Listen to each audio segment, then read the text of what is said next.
अगर आप भी चाहते हैं बिट्टू मलंगिया इंटरटेनमेंट का ऑडियो वीडियो सबसे पहले आप तक पहुंचे, तो लाल बटन को दबाकर चैनल को सब्सक्राइब करें और बेल आइकन दबाना ना भूलें।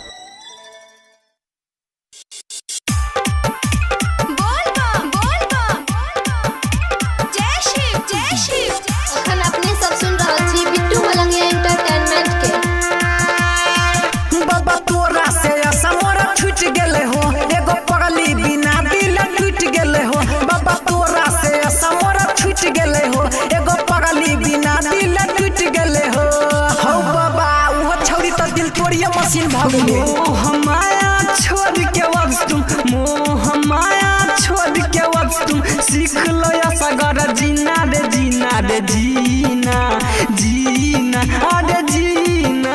तो हमरो बात एगो सुन लो, सापे से कटबाई दो जियल जाइया ने ओकरा बिना हो बाबा।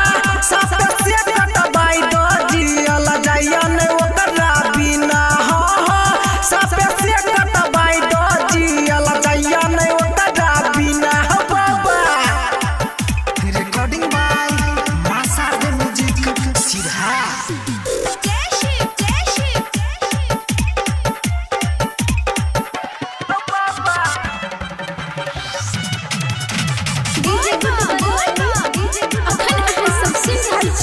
मलंगिया रिकॉर्डिंग स्टूडियो के शानदार प्रस्तुति। आई कौन बात भेले सुन त्रिपुरारी, ओकरे चाहलिए हमऊ कैला कई गजदारी। अरे बस ये तो तूने मुझे संकट में डाल दिया।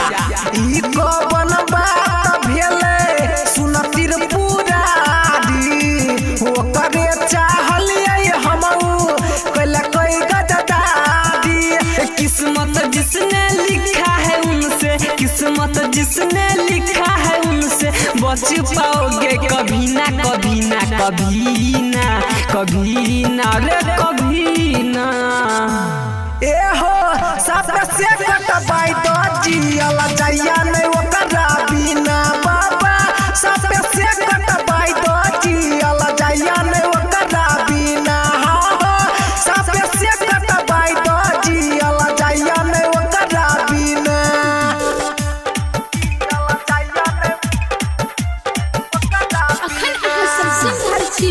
मलंगिया रिकॉर्डिंग स्टूडियो के शानदार प्रस्तुति।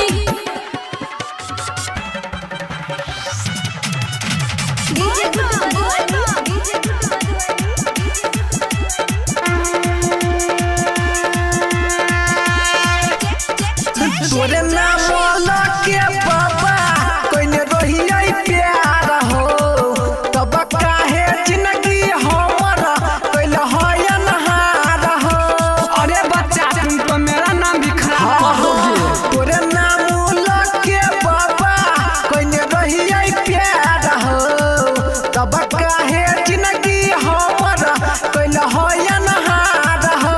राम कुमार राइटर पंकज सुनो, राम कुमार राइटर पंकज सुनो, जोहर पड़ेगा पीना रे पीना रे पीना पीना अरे पीना। कोनो उपाय लगबन हो, सापे से कटबाई दो जियल जाइया ने